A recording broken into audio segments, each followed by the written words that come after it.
Assalamualaikum warahmatullahi wabarakatuh. Kembali lagi bersama saya Miftah. Jadi di video sebelumnya saya sudah menjelaskan tentang bahaya-bahaya orang yang berfitnah. Selanjutnya adalah cara kita untuk menghadapi orang yang memfitnah kita ya guys.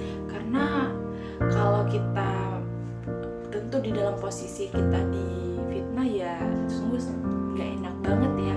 Pengen marah, kesel, dan gemes banget sama orang tersebut kan. Tapi ada cara-cara yang kita bisa lakukan untuk menghadapi orang-orang yang memfitnah kita. Cara yang pertama adalah mengkonfirmasi kebenarannya kepada orang yang sudah memfitnah kita.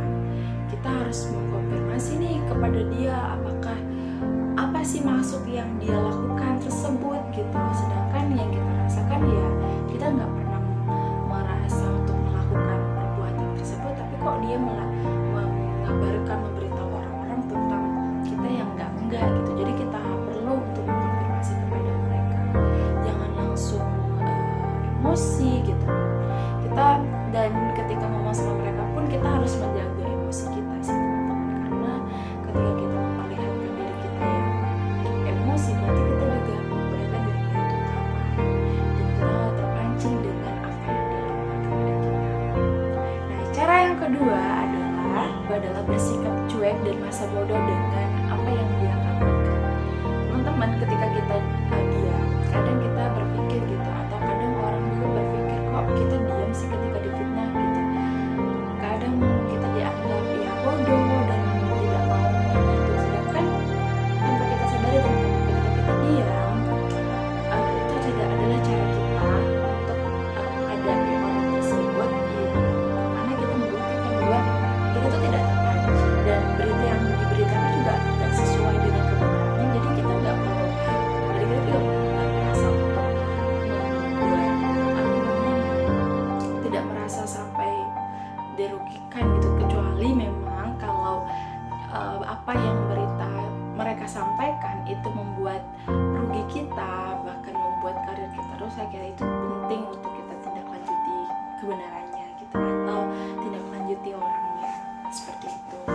Nah, yang kedua adalah bertanya kepada orang yang membuat fitnah. Seperti yang pertama tadi ya, kita harus bertanya gitu kepada dia, apa sih maksudnya yang dia lakukan gitu.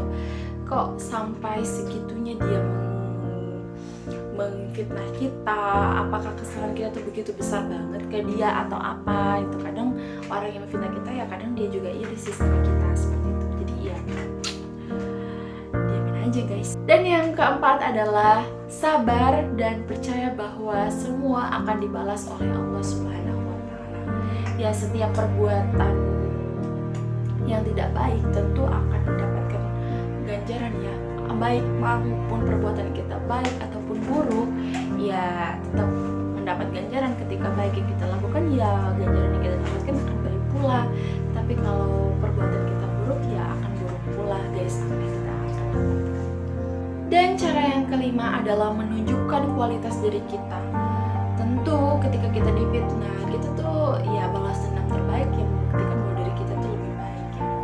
Dan kualitas diri kita ketika kita difitnah ya kita lebih bersinar gitu guys. Jadi jangan karena difitnah kita merasa down atau seperti apa, tetapi ya harus merasa diri kita lebih bisa untuk menghadapi tersebut dengan memperlihatkan bahwa diri kita tuh kuat dan kualitas diri kita tuh memang baik gitu, dengan membuktikan secara prestasi contohnya dan masih banyak lagi. Yang keenam adalah introspeksi diri, yang mana introspeksi diri itu penting. Kok nggak mungkin sih orang itu memfitnah kita kalau kita tuh nggak ada salah.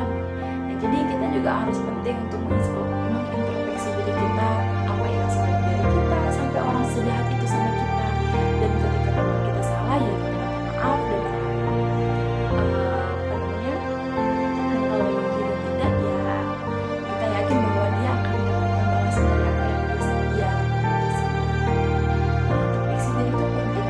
Dan yang ketujuh adalah memaafkan orang yang sudah memfitnah kita, karena dengan memaafkan orang yang paling hebat itu adalah orang yang bisa memaafkan orang yang sudah menyakiti dia. Jadi ya ketika level tertinggi, kita udah mencapai titik tertinggi, dan ya memaafkan apa yang dia lakukan, dan tentu dia lambat laun apa yang kita sudah lakukan ke dia dengan berbuat baik, tetap memaafkan dia juga akan lama kelamaan akan berubah.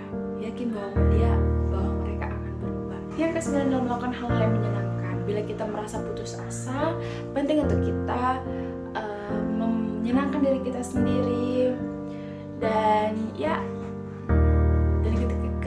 ketika kita putus asa, penting untuk menyenangkan diri kita sendiri. Dan yang terakhir adalah tidak perlu panik, hadapi dengan santai, dengan slow apa yang mereka sampaikan.